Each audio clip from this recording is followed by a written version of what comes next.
জঙ্গি নাটকের দাবেতা দিল্লি না ঢাকা, দিল্লি না ঢাকা, ইনকলাব ইনকলাব জিন্দাবাদ জিন্দাবাদ, ইনকলাব ইনকলাব জিন্দাবাদ জিন্দাবাদ, আপসনা সংগ্রাম সংগ্রাম সংগ্রাম, দালালিনা রাজপথ রাজপথ রাজপথ, দালালিনা রাজপথ রাজপথ রাজপথ, দাসত্ব না রাজত্ব রাজত্ব রাজত্ব, দাসত্ব না রাজত্ব রাজত্ব রাজত্ব। ভাই আমাদের গতকালকের সংগ্রামে দেখেন, এই যে আমাদের ভাই পুলিশের গতকালকে লাঠিচার্জে আহত। এখন বলেন এই যে ভাই আহত হলেন, এটার দায় এখানকার ডিসির ওপর বর্তায় না? এই যে রুহুল কবির ভাই আসছেন, উনি হচ্ছেন যে এখানকার ডিসি, সবকিছু ওনার আদেশে হয়েছে, ওনার আদেশে হয়েছে। এখন শোনেন ভাইজান, এখন শোনেন এই ভাইকে অনেক মারা হয়েছে।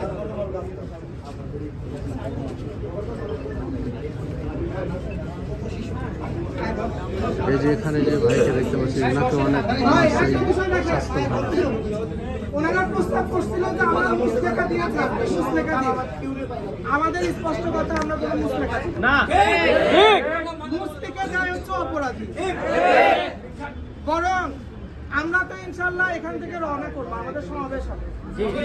এই প্রতিবাদ সমাবেশে আমরা দাবি করব ভবিষ্যতে মুসলেখা দেবে পুলিশ, অন্যায় যে করবে সে হচ্ছে যে মুসলেখা দিবে।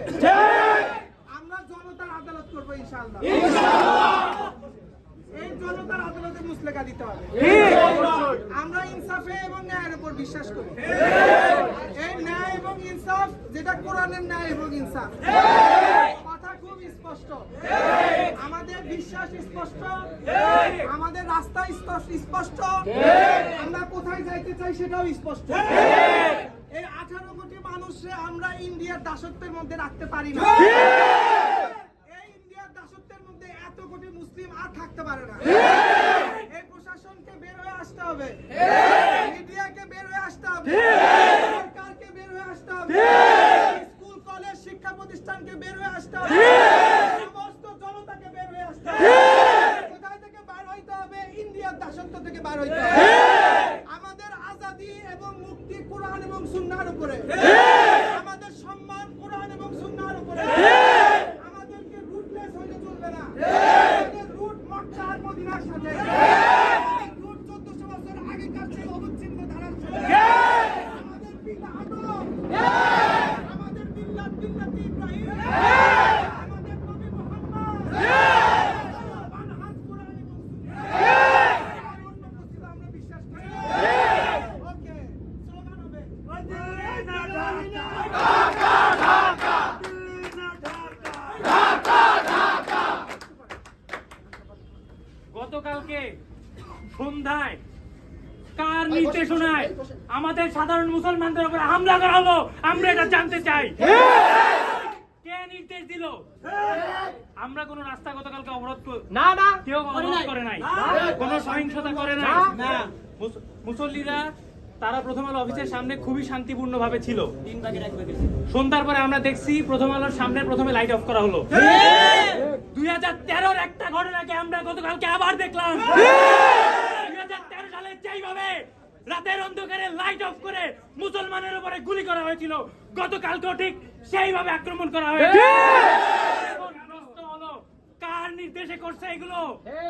কারা হুকুম দিল? এটার জবাব চাই। আমাদের ভাইদের উপরে আক্রমণ করছে, তাদেরকে এটার জবাব দিতে হবে, বিচারের আওতায় আনতেই হবে। আমাদের এই আন্দোলন থামবে না, থামবে না, থামবে না। ওই ভাই দিল্লি না ঢাকা, ঢাকা ঢাকা দিল্লি না ঢাকা, ঢাকা ঢাকা, আপসনা সংগ্রাম সংগ্রাম সংগ্রাম, দালালি না রাজপথ রাজপথ রাজপথ, দালালি না রাজপথ রাজপথ রাজপথ, দালালি না রাজপথ রাজপথ রাজপথ, আপসনা সংগ্রাম সংগ্রাম সংগ্রাম, রাজত্ব না দাসত্ব রাজত্ব রাজত্ব, রাজত্ব না দাসত্ব রাজত্ব রাজত্ব, দিল্লি না ঢাকা, ঢাকা ঢাকা দিল্লি না ঢাকা, ঢাকা শান্তিপূর্ণ প্রতিবাদ চলবে? আমরা কি কালকে থেকে বা গতদিন থেকে আন্দোলন শুরু করেছি শান্তিপূর্ণ ছাড়া অন্য কিছু করেছি?